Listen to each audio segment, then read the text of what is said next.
Hello friends, today I'm going to speak on antioxidant because one of my friend requested that कि why don't you speak on antioxidant because ये जो word है antioxidant आजकल बहुत ज्यादा trend में है. So before understanding antioxidant हमें एक चीज और समझना पड़ेगा, वो है फ्री रेडिकल्स. तो जब हमारी बॉडी एनर्जी प्रोड्यूस करती है तो उसके साथ साथ फ्री रेडिकल्स निकलता है. अब ये फ्री रेडिकल्स क्या होता है? Unpaired electron. कुछ ज्यादा केमिस्ट्री नहीं हो गया, इसको हम इजी वे से समझते हैं. फॉर एग्जाम्पल, कोई एक व्यक्ति है तो उसको एक पैर का जूता तो है उसके पास, लेकिन दूसरे पैर का नहीं मिल रहा है. तो वो क्या करेगा कि चलने के लिए वो दूसरे का जूता चुरा लेगा. अब क्या होगा, नेक्स्ट जो आदमी है उसके पास एक ही जूता रह गया, तो वो क्या करेगा, वो दूसरे का चुराएगा. और इस तरह से क्या होता है, जो हमारे बॉडी में सेल्स होते हैं वो अनस्टेबल हो जाते हैं. और जब वो अनस्टेबल हो जाते हैं तो बहुत खतरनाक हो जाते हैं. और इतने खतरनाक हो जाते हैं कि आपको कार्डियक अटैक आ सकता है, आपको डायबिटीज हो सकता है, इवन आपको कैंसर भी हो सकता है because of this free radical. अब ये फ्री रेडिकल आता कहां से है? एक जगह तो मैंने बता दिया. दूसरा होता है स्मोकिंग से, एयर पोल्यूटेंट से, फिर उसके बाद माइक्रोप्लास्टिक से, फिर जो आजकल के फूड्स आ रहे हैं उससे, प्रिजर्वेटिव से. सो ऐसे कई कारण हैं जिसके वजह से फ्री रेडिकल आते हैं. तो ये फ्री रेडिकल कैसे बॉडी टैकल करती है? बॉडी में ऑलरेडी एंटीऑक्सीडेंट पैदा होता है जो बैलेंस बनाता है इस फ्री रेडिकल को और एंटीऑक्सीडेंट को.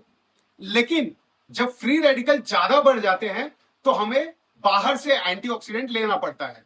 तो एंटीऑक्सीडेंट कैटेगरी में आता है जैसे vitamin A, vitamin C, vitamin E. जैसे आपका हो गया पालक, ब्रोकली, टोमेटो, और उसमें से सबसे ज्यादा जो हायर एंटीऑक्सीडेंट आता है वो है आंवला. तो ये जो एंटीऑक्सीडेंट होते हैं इसको हम मेजर कैसे करते हैं कि कौन सा चीज सबसे ज्यादा हायर एंटीऑक्सीडेंट है? वो बोलते हैं ओरैक वैल्यू, ORAC. जिसका जितना ज्यादा ओरैक वैल्यू होगा वो उतना ही सुपर एंटीऑक्सीडेंट होगा. अब मैं आपसे अगर एक चीज कहूं कि क्या आपने सुना है कि 3000 बिलियन ईयर पहले एक ऐसा एंटीऑक्सीडेंट हमारे धरती पे है जिसको लेने से हमारी जो त्वचा है मतलब वो सुधर सकती है और हमारा जो एज है वो रिवर्स हो सकता है और हम कई बीमारियों से बच सकते हैं. जी हां, उस सुपर फूड का नाम है स्पिरुलिना. स्पिरुलिना का ओरैक वैल्यू बहुत ही हाई है.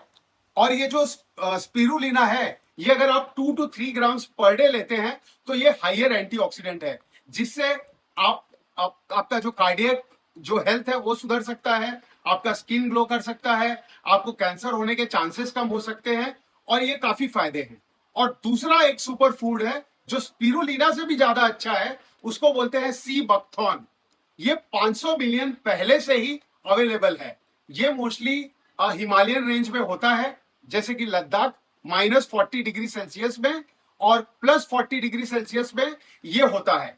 और ये जो सी बकथॉर्न लेने से बहुत ही फायदे हैं. और क्यों है? क्योंकि इसमें large number of protein, minerals, vitamin, omega 3 fatty acid, 6, और जो रेयरली होता है ओमेगा 7 फैटी एसिड भी इसमें अवेलेबल है और ओमेगा 9 फैटी एसिड भी है. तो ये जो ओमेगा 7 फैटी एसिड्स है ये क्या करता है, आपके कोलेस्ट्रॉल को लोअर करता है. सो आपका हार्ट अच्छा चलता है, कैंसर से आपको बचाता है और आपके स्किन को एकदम ग्लो कर देता है. लेकिन मैंने जो बताया आप डॉक्टर का एडवाइस लीजिए और फिर ये दोनों प्रोडक्ट आप ले सकते हैं. लेकिन हाँ, आप जो सोर्सेस, चूंकि ये FMCG प्रोडक्ट से आता है तो इसके लिए डॉक्टर का प्रिस्क्रिप्शन नहीं चाहिए, तो आप इसको डायरेक्टली भी ले सकते हैं. लेकिन हाँ, आपको ध्यान रहे कि आपको बहुत ज्यादा एंटीऑक्सीडेंट लेना भी हार्मफुल होता है. और ये जो सोर्स है या जो कंपनी है वो आपको रियल स्पिरुलिना और सी बकथॉर्न प्रोवाइड करे तो ही ये यूजफुल होगा. Thank you so much.